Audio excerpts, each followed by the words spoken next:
Viper! Shut it. Here's a true story about a young lad named John. Just a local farm boy, but there was something special about the lad. A glint in his eye, a fire in his belly, a spring in his step. And one day, he went for a walk. Now this walk began when his father died. The year was 1819, and he was just 14 years old. Bereavement counselling. Well, these were the days when young boys were sent into the fields. The mills, the mines, tough times. But young John was smart enough to be lucky. His father's farm, where he was born and raised, was sold, and the proceeds used to open a grocer's. Big responsibility for the wee lad. His own shop in Kilmarnock, with his name on the door, John Walker, or Johnnie, as the world now knows him. Back then, all grocers stocked a range of local single malts, but they could be a wee bit inconsistent. For John, that wasn't good enough. He began blending different malts together as a way of offering his customers a consistent, unique product.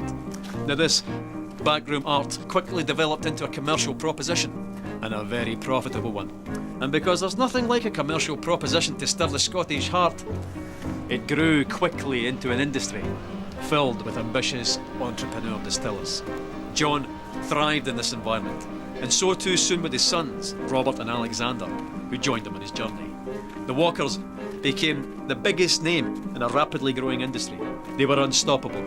In one bold bit of 19th century corporate raiding, they bought the famed distillery at Cardew, lock, stock and ensuring their supply of this silky single malt, and guaranteeing, more importantly, that none of the other big blenders could get their hands on it.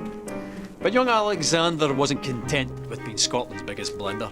Not ambitious enough for him, no. He convinced the ship's captains of Glasgow to act as agents for him, and drove the whisky bearing his father's name across the globe. By 1860, he had developed the square bottle. Now, with a label at an angle of precisely 24 degrees. No big deal, you might think, but you'd be wrong. The square bottle meant less breakages and more bottles per shipment. The diagonal label meant larger type, and together, that meant Johnnie Walker had unmistakable presence on any shelf in the world. The bottle became an icon, and the rich liquid it contained sought after and consumed across the globe. Quite a character, Alexander Walker. Master of the blender's art.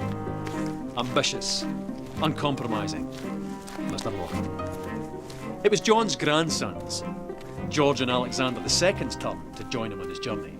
They led the brand into the 20th century. By 1909, they had developed the iconic red label and black label, and persuaded Tom Brown, the best young illustrator of the day, to sketch a striding man in a napkin during a business lunch. In the stroke of a pen, the Victorian grocer was transformed into an Edwardian dandy. By 1920, Johnnie's walk had taken him through 120 countries, and he continued walking through the brand's advertising over the next 50 years, into the fabric of global culture, deep into the dark hearts of several wars, to the pleasure palaces of the aristocracy, immortalised by screen legends, celebrated by filmmakers, singers, songwriters, novelists, shoulder to shoulder with the great sportsmen of the age, winning countless international awards for quality, and even being awarded the Royal Warrant by King George V. No going back after that. Not that going back would even have occurred to Johnnie or any of his family. By the end of the 20th century, the familiar red label and black label were joined by the green label, the gold label, and the grandest of them all, Johnnie Walker Blue Label. By the beginning of the 21st century, Johnnie Walker wasn't just the world's biggest whisky brand, but an international symbol of progress. The brand's keep walking mantra, adopted by pro-democracy protesters and parliamentary speechwriters.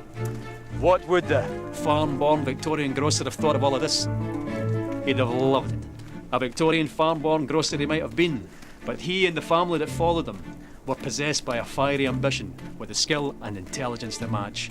200 years later, and Johnnie Walker's still walking, and he's not showing any signs of stopping.